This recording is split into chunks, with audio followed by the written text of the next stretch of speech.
vous allez comprendre notre stress et notre frustration quand aucune compagnie d'assurance en Haïti ne soutient le traitement à l'infertilité.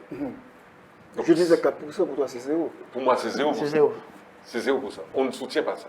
Maintenant, qu'est-ce qui a changé depuis 14 ans, depuis notre arrivée ici, le démarrage de Chitaï à maintenant?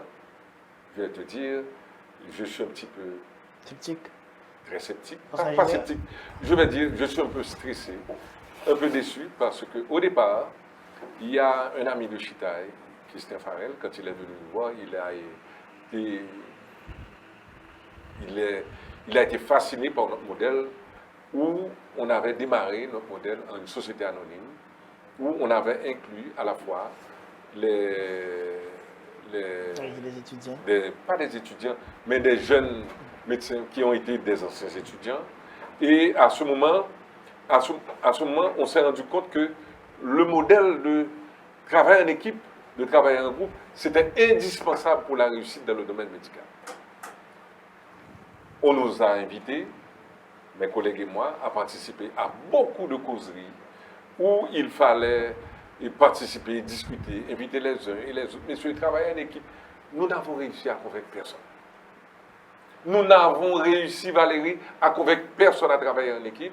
Et je peux vous dire que très peu d'équipes ont été formées. Je n'en connais que 2 ou 3 au hasard. Maintenant, vu les besoins du pays en matière médicale, on devrait créer au moins chaque année une œuvre médicale spectaculaire. Spectaculaire, ce n'est pas dans le sens du volume et de l'hôpital ou même du centre qui devrait être créé. Mais nous n'avons que de très peu, que de rares exemples de médecins qui travaillent à 2 ou à 3, qui prennent le risque de faire des choses. Et nous avons besoin d'hôpitaux sérieux, nous avons besoin d'hôpitaux tertiaires. On ne peut pas tout demander à l'État. Le secteur privé de l'entrepreneuriat devrait pouvoir nous soutenir aussi. Et puis, je vais être un petit peu, et pas méchant, mais je vais dire une chose qui me dérange aussi. Je n'ai jamais vu un pays où le secteur privé des affaires, le secteur des riches, Ne s'intéresse pas. il ne s'intéresse pas à aider des groupes qui font de bonnes choses. Je ne dis pas ça pour Chitaï.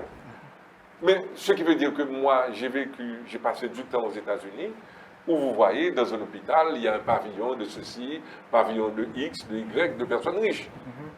Mais ceux qui peuvent, dans ce pays, ils se contentent des soins approximatifs que nous donnons à travers des centres limités, à capacité limitée, et on n'investit pas. Et bien entendu, l'autre chose aussi qui est très bizarre, les banques nous traitent comme un client classique. Il n'y a pas un taux préférentiel pour celui qui investit dans le domaine de la santé. Nous payons nos trucs et nos intérêts au même taux que tout le monde. Et c'est pour vous dire quoi? Valérie, des fois je me demande si je rêve. Parce que si vous allez chez nous à côté, ou bien encore dans un pays qui veut avancer, veut faire changer les choses, les projets médicaux modernes, c'est chaque année qu'il y a au moins une douzaine qui prennent naissance. Il faut faire des choses. Et maintenant, là, qu'est-ce qu'on a fait l'année dernière? Zéro. Et pendant ces 4 ou 5 dernières années, zéro. La plus grande entreprise réalisée en Haïti, ça fait presque 70 ans déjà, c'était l'hôpital du Canada.